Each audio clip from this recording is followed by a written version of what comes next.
I'm Alex Thomson. I'm the presenter and chief correspondent for Channel 4 News. You're probably, if you're familiar with me, familiar with seeing me in places where things are going very wrong in the world at large, and wars, revolutions and so forth are happening, and I'm there to cover it.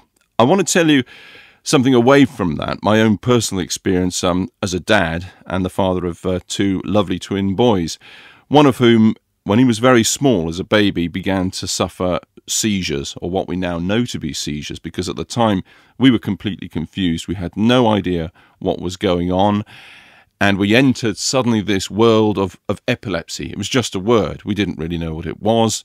We knew it was potentially very dangerous. We knew it was life-changing, but we didn't know where to go. We didn't know who to talk to. We didn't know who to see, and we were thrown into the maelstrom of the good old NHS, which of course does its best, but the provision was patchy.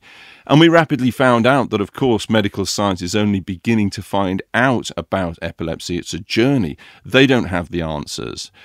And so you search as a parent around for someone who does have some kind of answers, some kind of advice. And fortunately, after some time, we came upon Epilepsy Action, both in terms of their website, of the helpline, which was crucial for us, and indeed the local groups. This is a charity to which you can go in a central level to those things I've mentioned, but at a local level. And I think having the local groups is incredibly important. We got crystal clear advice. They didn't have the medical answers, but they had good, common sense, immediate advice, and that familiar thing that people in these situations talk about, which is so true, the sense that suddenly you are no longer alone with this.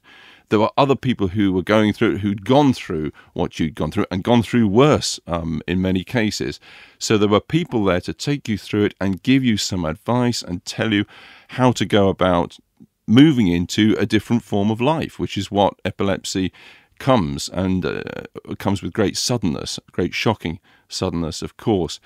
So on the one hand, the organisation is fantastic as, if you like, a consumer for this. On the other hand, they exist and they're there to campaign and put pressure on what I just mentioned.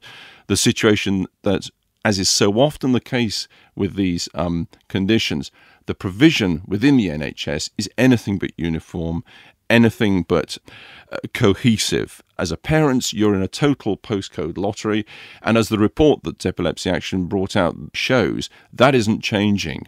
The pressure needs to be put on the NHS and put on the funding and the organisational mechanisms within the NHS to change that, to bring coherence so that every part of the country has got the provision and the expertise that needs to be there. And if Epilepsy Action wasn't there to do that, somebody would have to be invented tonight to do the job.